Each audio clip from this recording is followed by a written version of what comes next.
د علق مبارکه سوره چې د قرآن عظیم الشان شپږ سوره ده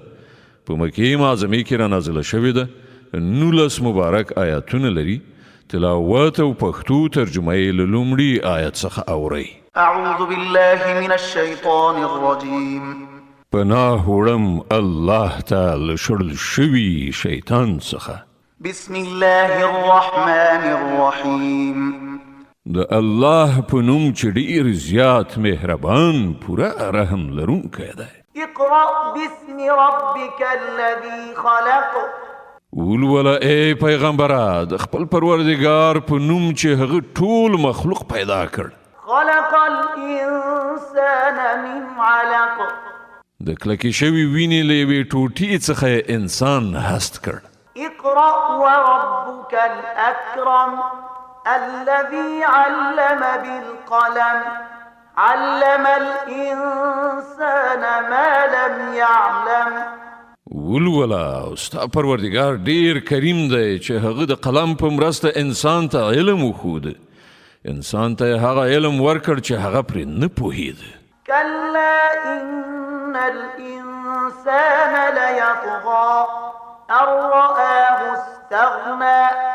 هیڅکله داسې نه ده انسان سرکشي کوي په دې اساس چې هغه خپل ځان بې نیازه ویني إن إلى ربك الرجعى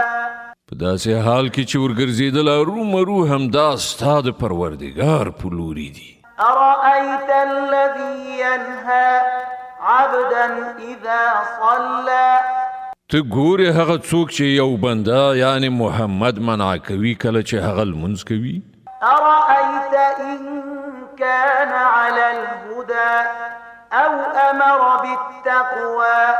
ستا څه ګمان دی که هغه بنده په سمه لاره وي یا د پرهیزګارۍ ښودنه کوي أرأيت إن كذب وتولى ستا څه ګمان دی که دا منع کوونکی شخص حق دروغ ګڼي او مخ واړوي ألم يعلم بأن الله يرى آیا هغه نه پوهیږي چې د ده کړه الله ګوري كلا لئن لم ينته لنسفعا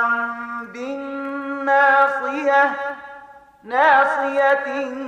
كاذبة خاطئة هیڅکله داسې نه ده چې ګمان کوي که هغه له دغو کړو څخه لاس وانخلي نو موږ به یې د وچولي ویښته څڼې ونیسو را به یې کاږو د هغه وچولي چې دروغجن او ډیر زیات خطاکار دی فليدع ناديه سندع الزبانيه پرېږده هغه د خپلې ملاتړ کوونکې ډلې ته بلنه ورکړي موږ به هم د عذاب پرښتې راوغواړو د علق د مبارکې سورې د 19 او آخرني آیت تلاوت او پښتو ترجمه اورئ د دې آیت په اورېدلو سره یوه د تلاوت سجده واجبه کیږي كلا لا تطعه واسجد واقترب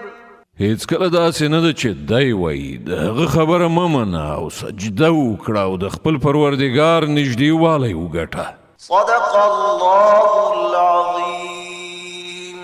الله ستر رښتیا ویونکی دی